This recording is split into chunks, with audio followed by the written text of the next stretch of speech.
The great happiness. बुद्धं शरणं गच्छामि।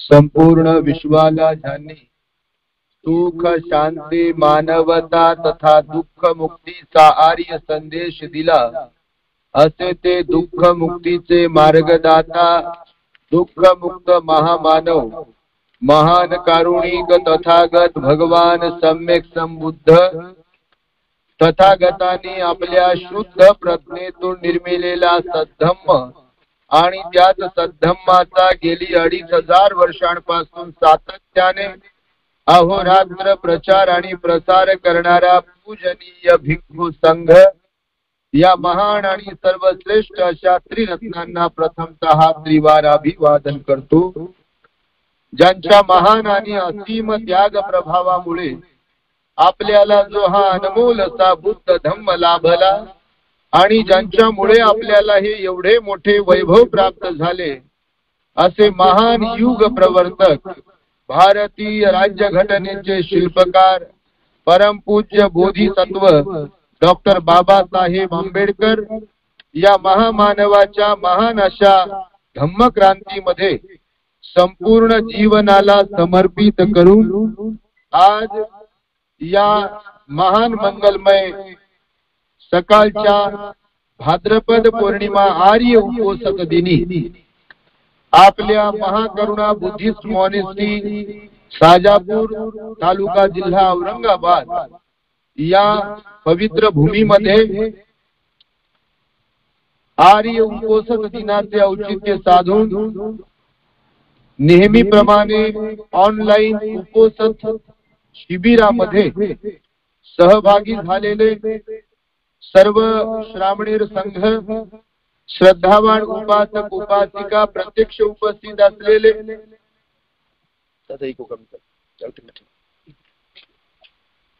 आणि ऑनलाईन पद्धतीने संपूर्ण जगभरामधून सहभागी झालेले समाविष्ट झालेले सर्व श्रद्धावंत उपासक उपासिका बालक तथा बालिकांनो, तद्वतच दी ग्रेट हॅपीनेस या आपल्या YouTube चॅनलचे सर्वच दर्शक सर्वप्रथम तुम्हा सर्वांच्या प्रती मंगल मैत्री सद्भावना व्यक्त करतो आणि आपणा सर्वांच्या दुःख मुक्ती करिता तथागत भगवान बुद्धांच्या द्वारा 2600 वर्षांपूर्वी शिकविलेल्या धम्मोपदेशास प्रारंभ करतो।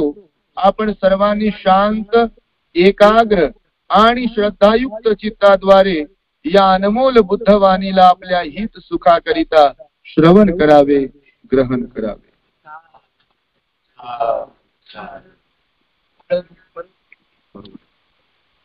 वाचता तुम्हाला नाही वाचता येतं का? वाचता हो, त्याच्या खाली इकोच बटन लिहिलेलं आहे, त्याला कमी करा। हॅलो, तुम्हाला आवाज येतोय ना क्लिअर? आम्ही जरा ओपन मध्ये बसलेलो आहोत, त्यामुळे हे समोर बसलेल्यांना आवाज येतोय की नाही हे चेक करत आहोत आम्ही। तर आज भाद्रपद पौर्णिमा आहे।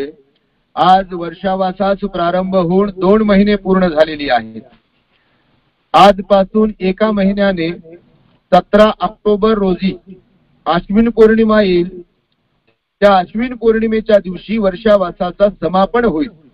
अर्थातच भगवान बुद्धांच्या बुद्धपुत्रांचा उपसंपन्न झालेल्या भिक्खूंचा कठीण चिवरदानाचा समारंभ आणि त्यांचा वर्षावासाचा संकल्प अधिष्ठान संपन्न होईल, वर्षावासाचा समारोप होईल।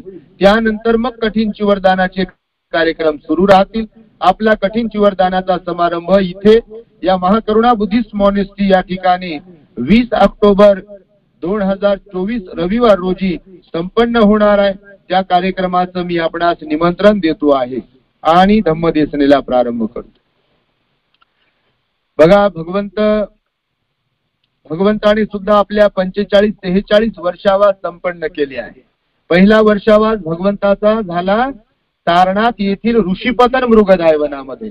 आपले भगवान ज्ञान प्राप्तीनंतर बुद्ध गयेवरून सारनाथला गेले आणि सारनाथला त्या पंचवर्गीय श्रावकांना धम्मचक्क पवतन सुत्ताचा उपदेश केला आणि तो धम्मचक्क पवतन सुत्ताचा उपदेश करीत असताना तो आषाढ पौर्णिमेचा दिवस होता, ज्या दिवशी वर्षावासाला प्रारंभ केला आणि अश्विन पौर्णिमेच्या दिनी म्हणजे 3 महिन्यांपर्यंत भगवंताने प्राप्त झालेल्या बोधीला त्या ठिकाणी प्रकाशित केलेला आहे.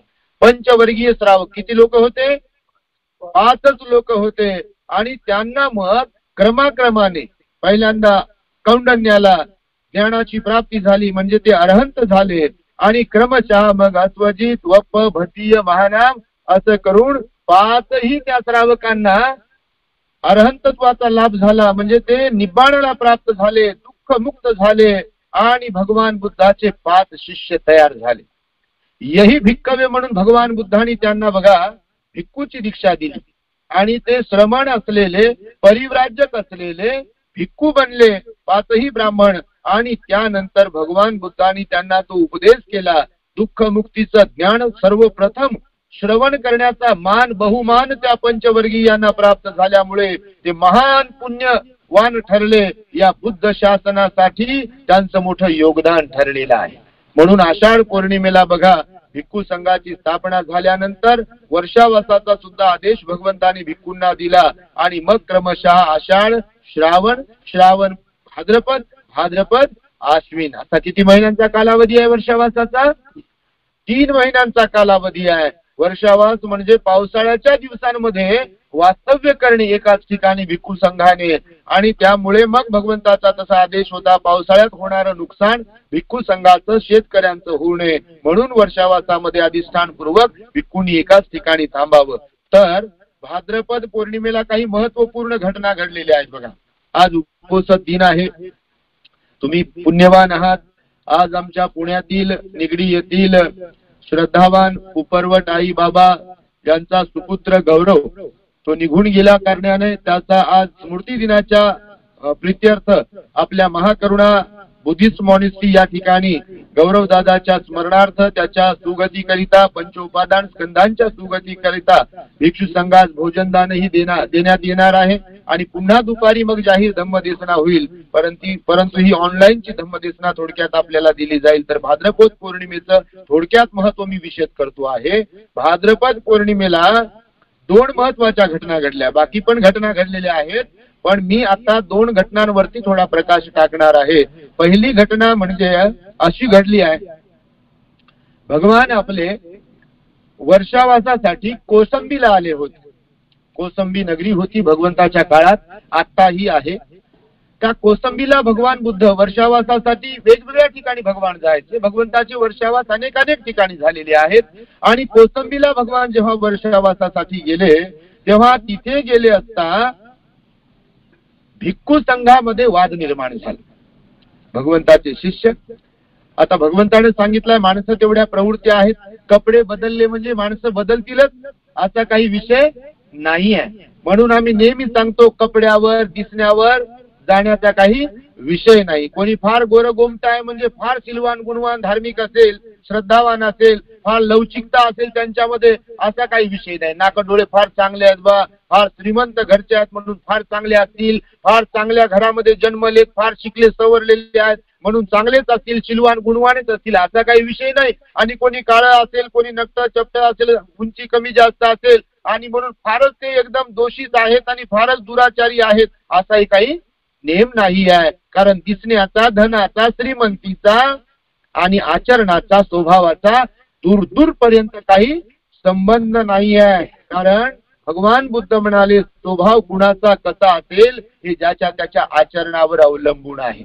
म्हणून कोणी संन्यासी झालं, कोणी परिव्राजक झालं, कोणी श्रामणेर झालं, कोणी भिक्खू झालं किंवा अजून कोणी कोणत्या धर्माचे धर्मगुरू जरी झाले म्हणून, कपडे बदलले म्हणून किंवा दीक्षा घेतली म्हणून ते श्रोतापन्न, सकृतागामी, अनागामी, अरहंतच झाले असं काही विषय नाही आहे. सर्वच उपासक असो, गृहस्थ असो, कोणत्याही जाती धर्माचे असो, भिक्षू असो, श्रामणेर असो, हे आपल्या स्वभावानेच आपली ओळख तयार करत असतात.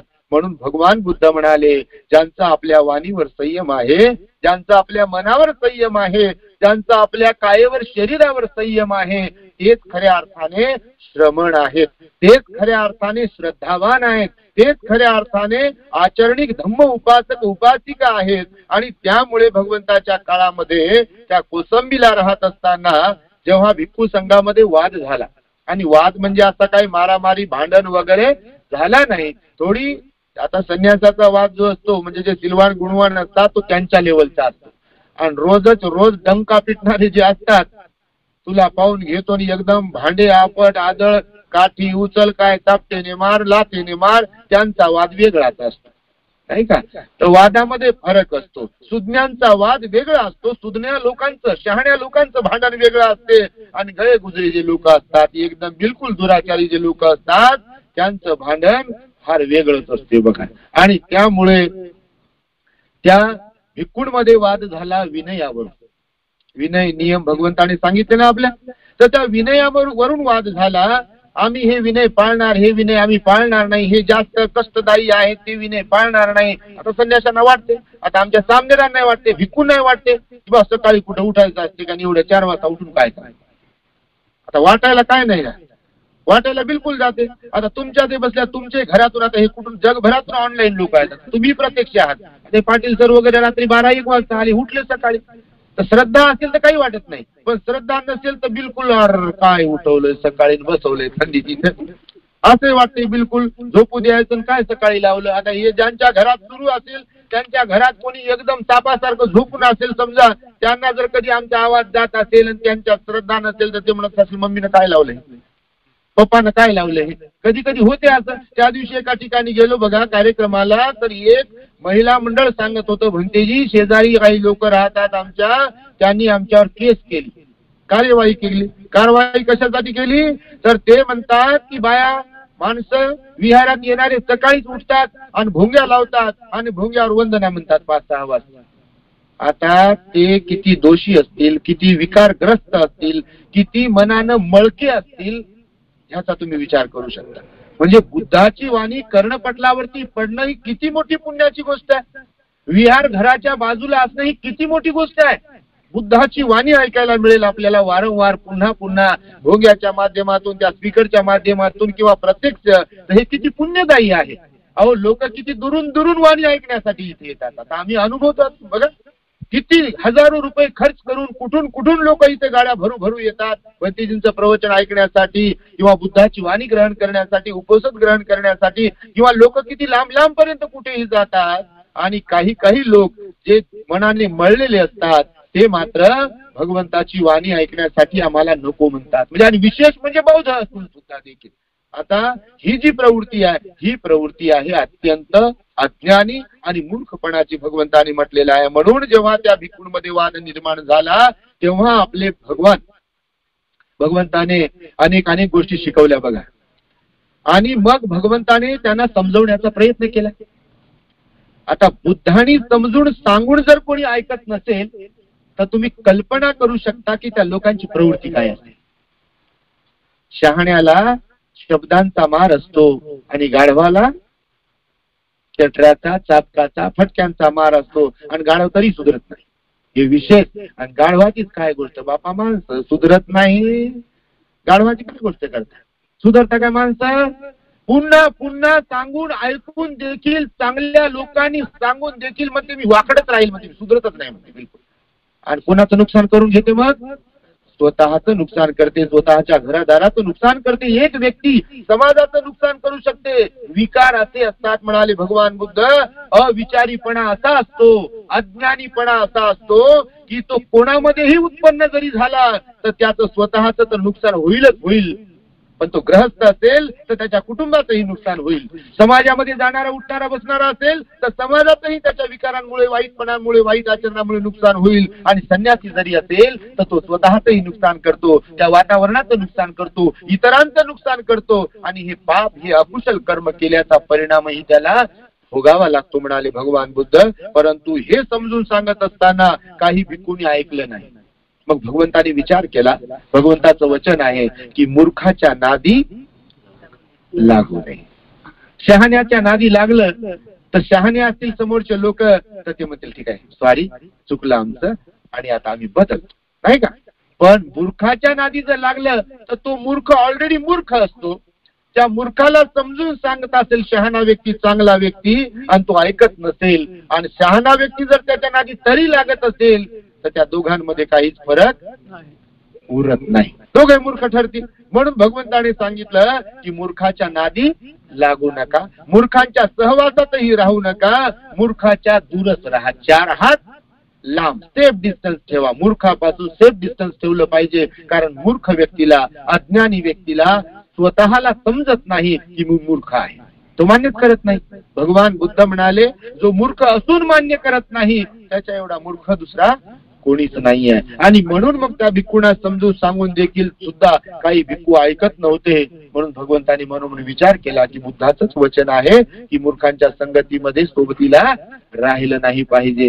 जर माझे बुद्ध पुत्र म्हणून घेणारे भिक्खू माझं जर ऐकू शकत नाही, बुद्धाचं जर ऐकू शकत नाही, तर भगवान बुद्ध म्हणाले आपण एकट्याने जाऊन कुठेतरी थांबलं पाहिजे. मग आपले भगवान पारिलेक नावाच्या वनखंडामध्ये गेले. कौशंबीवरून त्या विहारातून निघाले आणि कोणालाही सांगितलं नाही कुठे चाललो. इवन आनंदाला सुद्धा सांगितलं नाही कुठे चाललो. आनंदही सोबतीला नव्हती त्यावेळेस. हालाकी आनंद भगवंताच्या सोबत सावली बनून राहायचे. 1 वर्षावास असा आहे की भगवान आनंदालाही सांगत नाही, कोणालाच सांगत नाही, एकट्यानेच जातात. आपल्या बोधीच्या ऊर्जेवर, बोधीच्या ताकदीवर, बोधीच्या पावरवर त्या पारिलेक नावाच्या जंगलामध्ये राहत असतात. तिथे हिंस्र प्राणी राहतात. तिथे हिंस्र प्राणी राहत होते आणि भगवान आपल्या बुद्धीच्या बलाने तिथे वावर करत होते, आपलं वर्षावास करत होते. आणि तिथे राहत असताना मग प्राण्यांनी भगवंताची सेवा केलेली आहे. माहित होतं मग माणसांनी सेवा करावी असं भगवंताने तर शिकवलंच आहे, परंतु प्राणी सुद्धा सेवा करतात हे भगवंताने सांगितलं. कुत्रे जसे बघा इमानदार असतात, बघितलं तुम्ही, कुत्रे इमानदार असतात एकदम. आणि कुत्रे सुद्धा भाकरीला जागतात की नाही. आणि माणसांसारखे माणसं मात्र भाकरीला जागत नाहीत, इमान राखत नाहीत. आपली माणसंही समजत नाहीत.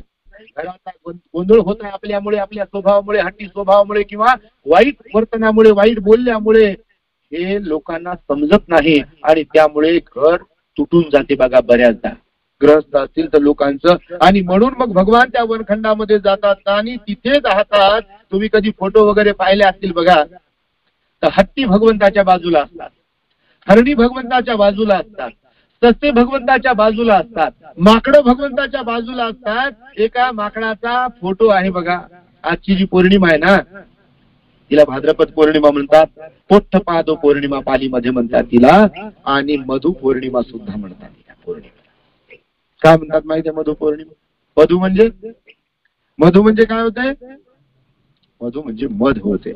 तर तुम्ही चित्र पाहिलं असेल तर आपले भगवान एका आसनावरती बसलेले आहेत आणि एक माकड भगवंताकडे तो मध असतो, त्याला कांदा म्हणतात, गड्डा म्हणतात, मोळ, ते काडीसह भगवंताकडे घेऊन येतो. आता त्या वानराला, माकडाला काही समजत नाही. अगोदर झाडाचं तोडतो तसंच आणून भगवंताकडे देतो. त्याला राहते पोळ खाली. बघितलं का तुम्ही? त्या पोळ्यामध्ये अंडे असतात, त्या माशांचे मधुमक्खीचे अंडे असतात आणि त्याच्यावर माशा पण होत्या. तर भगवंताने काही ते स्वीकारलं नाही. अगोदर त्यानं आणून दिला, तर माकडाला, वानराला कुठे काय कळते. मग त्यानं आणून दिल्यावर भगवंताने स्वीकारलं नाही, कारण त्याला त्या माशा वगैरे होत्या आणि त्याला ते पोळ पण होतं, अंडी होती त्यामध्ये. मग स्वीकारलं नाही, तर ते माकडाने पुन्हा जाऊन ते त्याला ते काय माशा वगैरे हाकलून ते पोळ वगैरे बाजूला करून तो कांदा गड्डा जो असतो ना मोळाचा, तर तो आणून भगवंतासमोर दिला आणि भगवंताने तो स्वीकारला बघा. तर भगवंताची हत्तीने, फळ देऊन, माकडाने, हत्तीने, सस्याने, अशा अनेक प्राण्यांनी बघा जंगलामध्ये त्यावेळेला सेवा केलेली आहे. तर आपणही या 2 गोष्टी या घटनेमधून शिकलो पाहिजे. तर पहिली गोष्ट ती मूर्खांच्या सोबत राहायचं नाही, मूर्खांच्या नादी लागायचं नाही. बऱ्याचदा असं होते की आपण मूर्खाच्या नादी लागतो आणि नको तो चुकीचा निर्णय घेतो बघा. कारण मूर्खाच्या संगतीत काही लोकांना सहन होत नाही म्हणतात. भगवान म्हणतात सहन केलं पाहिजे. ज्यांना वाटते ना सहन होत नाही, सहन करत नाही, तर भगवान म्हणतात सहन करत नसाल तर तुमच्या धम्माचं बल नाही आहे. कोणतीही परिस्थिती असेल तर तुम्ही सहन केलं पाहिजे. माहिती तुम्हाला कोणतीही परिस्थिती असेल, तुम्ही ग्रहस्थ उपासक असाल किंवा भिक्षू असाल, ब्राह्मण असाल, संन्यासी असाल, तुमच्यात सहनशीलता असली पाहिजे. क्षमा पारमिता, क्षमा पारमिता आहे भगवंताने सांगितलं. शांती पारमिता, शांती पारमिता आहे म्हणाले भगवान बुद्ध. पूर्णत्वाची अवस्था गाठण्यासाठी शांती पारमिता म्हणजे सहनशीलतेची पारमिता भगवंताने सांगितली आहे. आणि ती सहनशीलता असली पाहिजे. गाढवाकडे सहनशीलता असते, बैलाकडे सहनशीलता असते, हत्तीकडे सहनशीलता असते, घोड्याकडे सहनशीलता असते, प्राण्यांकडे सहनशीलता असते. माणूस त्यांना राबवून घेतो आणि ते राबतात बघा. उन्हामध्ये, पावसामध्ये, थंडीमध्ये बिलकुल प्राणी राबतात बघा. तुम्ही पाहत असाल गाढवाचा वापर उंच डोंगरावरती कधी कधी सिमेंट, रेती, काय काय काय काय घेऊन जाण्यासाठी करतात. रोज गाढव रडत बसते काय? बसते का? नाही रडत बसत. मालकानं जे ओझ पाठीवरती ठेवलाय बिलकुल ते घेऊन जातो. घोडं बघा किती लांब लांब पर्यंत त्या काळामध्ये घोडेच वापरायचे लोक. कुठून कुठे इथून औरंगाबादवरून दिल्लीला, त्या उत्तर प्रदेशामधून महाराष्ट्रामध्ये, महाराष्ट्रातून बिहारमध्ये कुठून कुठं घोड्यांचं. आता गाड्या घोड्या तर आता आल्या, पण त्या काळामध्ये कशाचा वापर केला जायचा? दळणवळणासाठी घोड्याचा वापर केला जायचा, हत्तीचा वापर केला जायचा. प्राणी किती सहनशील असतात. हत्तीवरती लोक माल ठेवतात, पूर्ण किती ओझं ठेवतात, पण तो हत्ती काय रडत बसत नाही. इमानदारीनं काम करतो मालकाचं. भगवान बुद्ध म्हणून म्हणाले सहनशील असावं जीवनामध्ये. आपण सहन करणाऱ्यांपैकी असलो पाहिजे. इतरांकडून अपेक्षा ठेवतो की नाही आपण काही झाल्यावर, की मला लोकांनी सहन करावं अशी अपेक्षा असते की नाही? मग मला लोकांनी जर सहन करावं अशी अपेक्षा ठेवतो तर आपण लोकांना सहन केलं पाहिजे की नाही? नाही तर म्हणते बाबा मला सहन करा म्हणा, आणि मलाच समजून घ्या म्हणते, आणि मलाच मान, आणि मलाच पाया पडा, आणि माझ्याच पाया पडा म्हणते. आणि मी म्हणतो तेच खरं आहे म्हणते.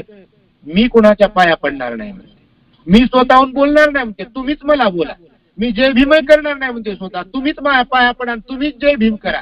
आता एवढा अहंकार चांगला आहे का? असा अहंकार आपल्यातले अवगुण सहज लक्षात येतात समोरच्यांना. आपणच हुशार नसतो, जगही हुशार असते. आपल्या डोळ्यातून आपला स्वभाव समजते, आपल्या तोंडावरून आपला स्वभाव जगाला कळते. भगवान बुद्ध म्हणाले जगाला कळो न कळो आपण आपल्याशी प्रामाणिक असायला पाहिजे आणि आपला स्वभाव विनम्र असायला पाहिजे. सहनशीलतेचा आपला स्वभाव असायला पाहिजे, संयमशील आपला स्वभाव असायला पाहिजे, आपला स्वभाव शांत असायला पाहिजे. आपल्यामुळे दुसऱ्याची परेशानी होणार नाही, आपल्यामुळे दुसऱ्याला त्रास होणार नाही, आपल्यामुळे लोकांचं नुकसान होणार नाही असा स्वभाव आपला असायला पाहिजे. म्हणाले माणसं जोडणाऱ्यांपैकी आपण असलो पाहिजे, माणसं तोडणाऱ्यांपैकी आपण असता कामा नये. हे या घटनेतून आपण शिकलो पाहिजे. म्हणून मी थोडक्यात तुम्हाला ही पहिली घटना सांगितलेली आहे. दुसरी घटना जी आहे ती पण अत्यंत महत्वाची आजच्या पौर्णिमेला घडलेली. भगवंताच्या काळामध्ये असं म्हणतात की आजच्या पौर्णिमेला 500 स्त्रियांनी कपिल वस्तूवरून वैशाली येथे येऊन भगवंताला विनवणी केली. क्षत्रिय घराण्यातील त्या स्त्रिया होत्या आणि त्यात विशेष म्हणजे सिद्धार्थ गौतमाची पत्नी यशोधरा माता. आणि सिद्धार्थ गौतमाला ज्यांनी आपल्या स्तनाचं दूध दिलं, ज्यांनी लहानाचं मोठं केलं, जन्म जरी नाही घातला परंतु आपल्या मुलापेक्षा जास्त जीव लावला, अशी जी महाप्रजापती गौतमी आई होती, ती आई त्या 500 स्त्रियांचं नेतृत्व केलं त्या आईने. आणि त्या राजघराण्यातील क्षत्रिय कुळातील प्रचंड श्रीमंत, गर्भ श्रीमंत असलेल्या त्या स्त्रिया पायी चालत चालत अनवाणी पायाने भगवंताकडे वैशाली नगरीला आल्या. भगवंताला विनंती केली त्यांनी की भगवान, पुरुषांना तुम्ही भिक्खू बनण्याची परवानगी दिली, पुरुषांना निर्वाणाचा मार्ग तुम्ही खुला करून दिला, आम्ही स्त्रिया आहोत, आम्ही काही अन्याय केला का? भगवंताच्या धम्मामध्ये असमानता आहे का? स्त्रियांना मान्यता नाही आहे का? की स्त्रिया काही विकारयुक्त आहेत का? त्यांनाही आपण मान्यता द्यावी, परवानगी द्यावी. भिक्खुनी बनण्यासाठी आम्ही हे मुंडन करून आलो आहे, आम्ही अनवाणी पायाने आलो, आमच्या पायांमधून रक्त निघत आहे, बिलकुल आमचे केस विस्कटलेले आहेत. म्हणजे ते कशा प्रकारचं वर्णन केलेलं आहे. आणि मग भगवान बुद्ध एकदा दोनदा म्हणतात की बा दीक्षा देता येणार नाही. त्यानंतर आनंद मध्यस्थी करतात. याच्यावरती प्रवचन आपलं आहे. का दीक्षा देत नव्हते स्त्रियांना? म्हणजे असा काही अन्याय किंवा असमानता नव्हती, काही व्यवहारिक कारण होते की ज्यामुळे भगवान प्रथम दर्शनी स्त्रियांना दीक्षा देत नव्हते. परंतु नंतर मात्र पुन्हा भगवंताने दीक्षा दिलेली आहे. म्हणून भिक्खुणींचे विनय वेगळे आहेत काही काही, आणि भिक्खूंचे विनय नियम काही काही वेगळे आहेत. तुम्ही विनय पिटक जर वाचाल तर तुमच्या लक्षात येईल. आणि त्यामुळे बघा, आजच्या पौर्णिमेला असं म्हणतात की 500 स्त्रियांना राजघराण्यातील भगवंतानी भिक्खुणींची दीक्षा दिली. तो अनमोल दिवस हा भाद्रपद पौर्णिमेचा होता बघा. राजा प्रसेनजिताला देखील एक महत्वपूर्ण उपदेश दिला. मी आता दुपारच्या धम्मदेशनेमध्ये तो उपदेश देण्याचा प्रयत्न करणार आहे. राजा प्रसेनजिताला विशेष उपदेश दिला भगवान बुद्धांनी. बघा, राजा प्रसेनजित राजा होता ना, तो कौशल्याचा राजा होता तो, आणि त्यालाही उपदेश दिला. मी प्रसेनजिताबद्दल कधी कधी सांगितलेला आहे तुम्हाला. तर त्याला कोणता विशेष उपदेश दिला तो दुपारच्या धम्मदेशनेमध्ये सांगण्याचा प्रयत्न करणारच आहे. तर आज ही एक घटना जी घडली ही अत्यंत महत्वाची आहे. बघा, बऱ्याचदा असं होते स्त्रियांना दुय्यम स्थान दिले जाते आपल्या देशात. विशेषतः भारत ही संतांची भूमी आहे, महापुरुषांची भूमी आहे असं म्हटलं जाते. लोक बोलतात बोलताना की स्त्रिया अशा आहेत, स्त्रिया तशा आहेत, परंतु पुरुष प्रधान संस्कृती आजही घराघरात आहे. स्त्रीला एकटं सोडत नाहीत, तिच्यावरती विश्वास ठेवत नाहीत, तिच्यावरती भरोसा ठेवत नाहीत. आपली स्वतःची मुलगी जरी असेल, स्वतःची सून जरी असेल, स्वतःची आई जरी असेल, तर तिच्यावरती विश्वास ठेवत नाहीत. बऱ्याच घरांमध्ये बघा, काही काही बाबतीमध्ये तिला दुय्यम दर्जा देतात. स्त्रियांना देतात ना, ती कमजोर आहे, ती अबला आहे, तिला काही समजत नाही. पण भगवान बुद्ध म्हणाले तसं नाहीये. स्त्री सुद्धा अत्यंत चांगली असते. आम्ही कधी कधी बर्थडेला एक दृष्टांत सांगत असतो, तुम्ही कधी ऐकला असेल, झेरॉक्स आणि फॅक्स मशीनची. ऐकला तुम्ही सर्वांनी? बापा, तुम्ही काय, मी फार हुशार आहे सगळेच्या सगळे, आणि तुम्ही ऐकता ते तर झेरॉक्स आणि फॅक्स माहिती तुम्हाला. हा सुंदर उदाहरण आहे बघा ते. कारण स्त्रियांना दुय्यम दर्जा देता कामा नये.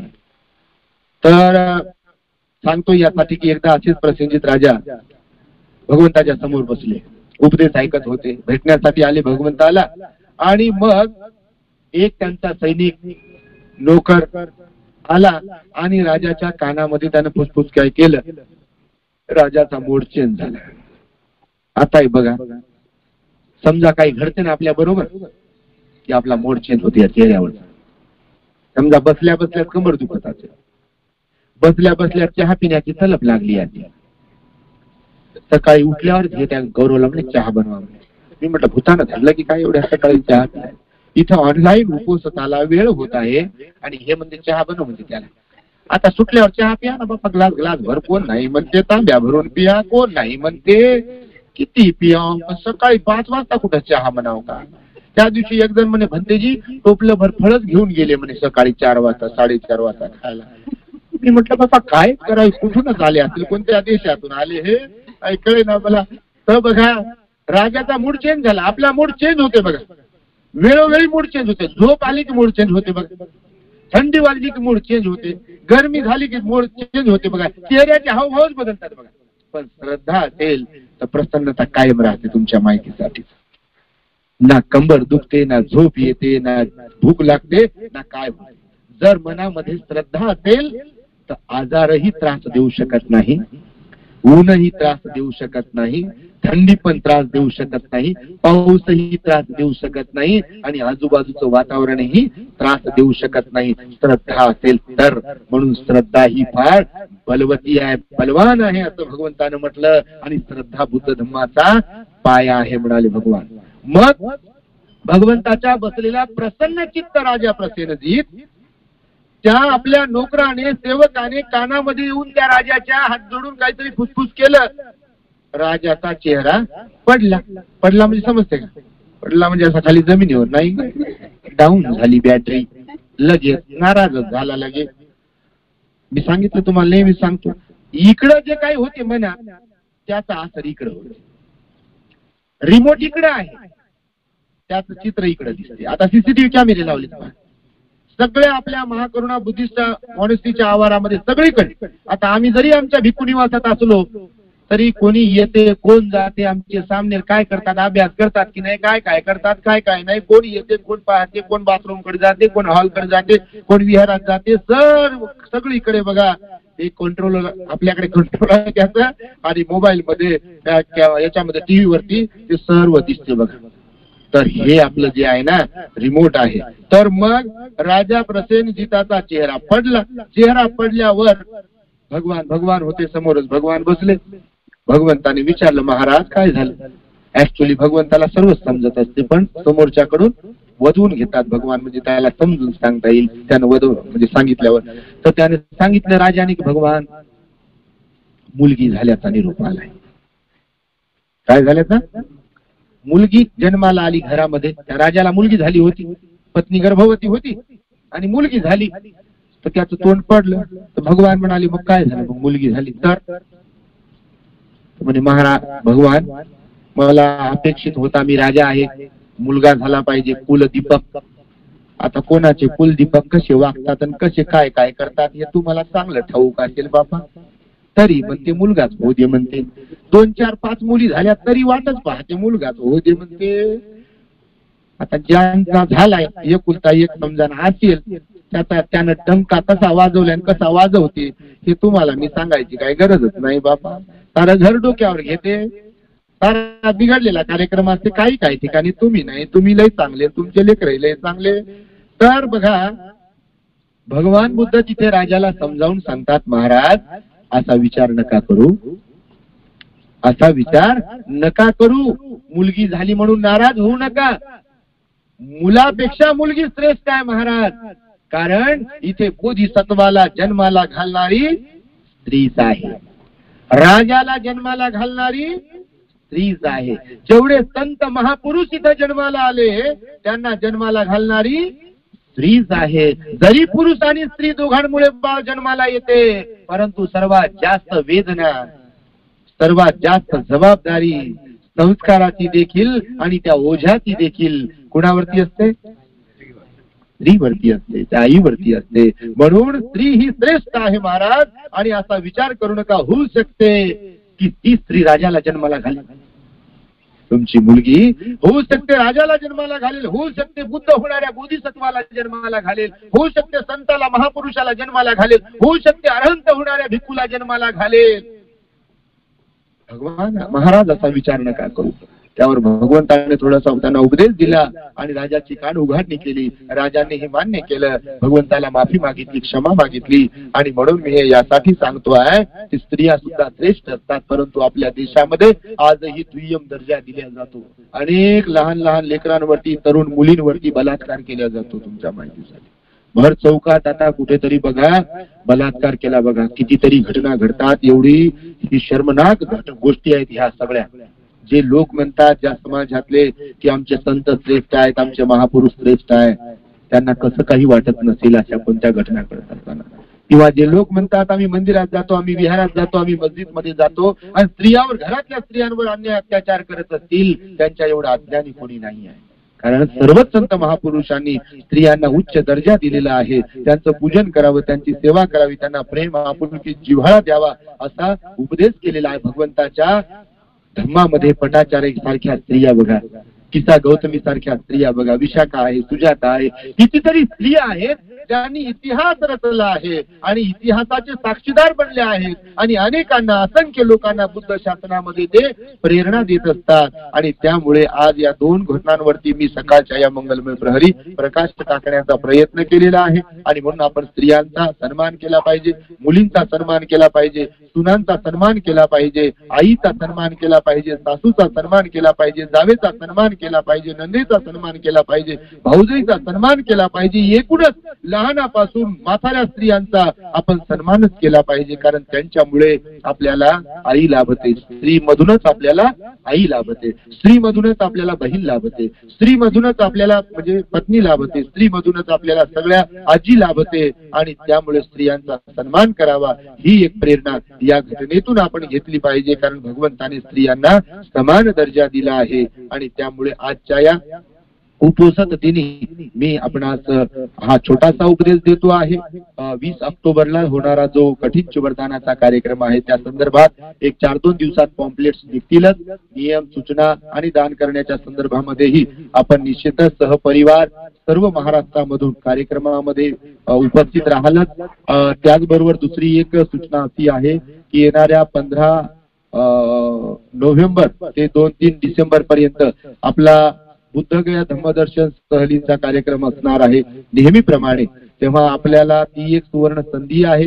ज्यांना बुद्धगया दर्शन धम्म सहल करावयाची असेल त्यांनी आमच्याशी संपर्क साधावा. आमचा कॉन्टॅक्ट होत नसेल तर इतर 2 भत्तेजींचे कॉन्टॅक्ट आहे, त्यांच्याशी संपर्क साधावा. आणि आमच्याकडे बुकिंग करायची असेल, आमचा नंबर बंद असेल किंवा संपर्क होत नसेल तर कपिल सातदिवे साहेबांचा नंबर आहे, आमच्या स्टेटसला वगैरे असतो, तर त्यांच्याशी संपर्क साधावा आणि आपली बुद्धगयेची बुकिंग करावी. आणि आजचा रविवार आहे, आज पौर्णिमेचा दिवस आहे, तर आज इथे सकाळपासून कार्यक्रम आहे आणि दर रविवारी आपल्या महाकरुणा बुद्धिस्ट मॉनेस्ट्रीमध्ये कार्यक्रम होत राहतो. तर निश्चितपणे आपण त्या सर्वच कार्यक्रमांमध्ये आणि उपक्रमांमध्ये सहभागी व्हाल. इथे बघा, म्हाताऱ्या आणि आजारी भिक्खूंसाठी आम्ही निवासाची व्यवस्था करीत आहोत. आपला प्रोजेक्ट खूप मोठा आहे.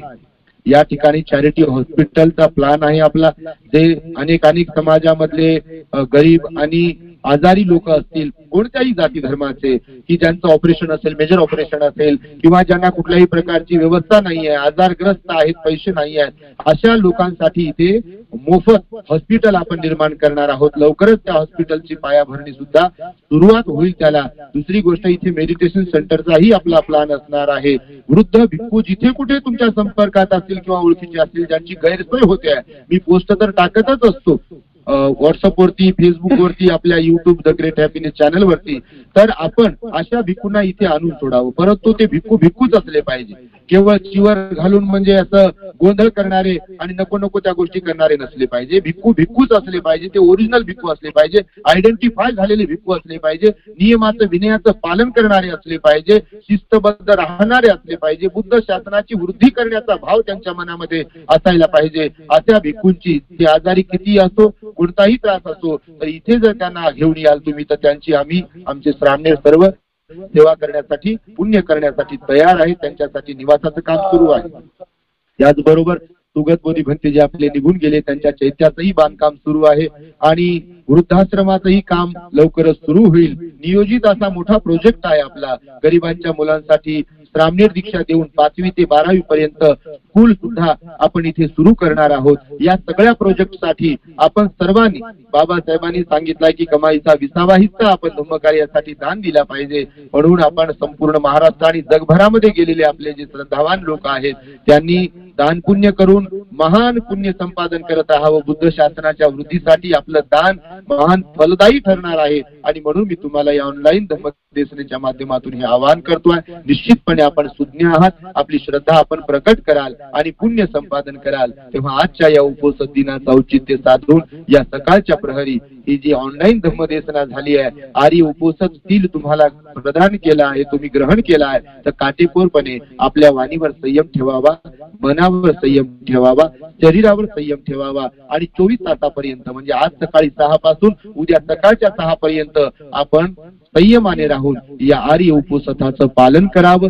महान पुण्य संपादन करावं. जेवढं उपोषण दिनी दान देता येईल तेवढं दान देत राहावं. उपोषण दिनी जेवढं मौन बाळगता येईल तेवढं मौन बाळगावं, शांत राहावं, मुक बसावं, एकमेकांना व्यर्थ बडबड करू नये. 8ही शिलांचं काटेकोरपणे पालन करावं. जेवढं ध्यान करता येईल तेवढं ध्यान करावं आणि जेवढी मंगल मैत्री करता येईल तेवढी मंगल मैत्री करावी. अशा प्रकारचा भगवंताचा उपदेश आहे. निश्चितपणे आपण तो आचरणात आणाल, अनुसरण कराल, अनुकरण कराल अशी अपेक्षा व्यक्त करून माझ्या शब्दांना पूर्ण विराम देतो. भवतु सब रखन्तु सब देवता सब बुद्धानुभावेन सदा सुखी भवन्तु ते. भवतु सब मंगलम रखन्तु सब देवता सब धम्मानुभावेन सदा सुखी भवन्तु ते. भवतु सब मंगलम रखन्तु सब देवता सब संघानुभावेन सदा सुखी भवन्तु ते.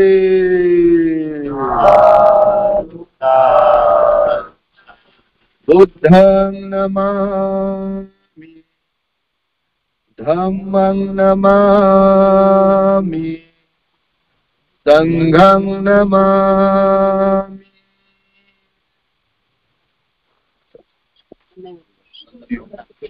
सुखी हो, सर्वांचं मंगल हो, सर्वांचं कल्याण। The great happiness. बुद्धं शरणं गच्छामि।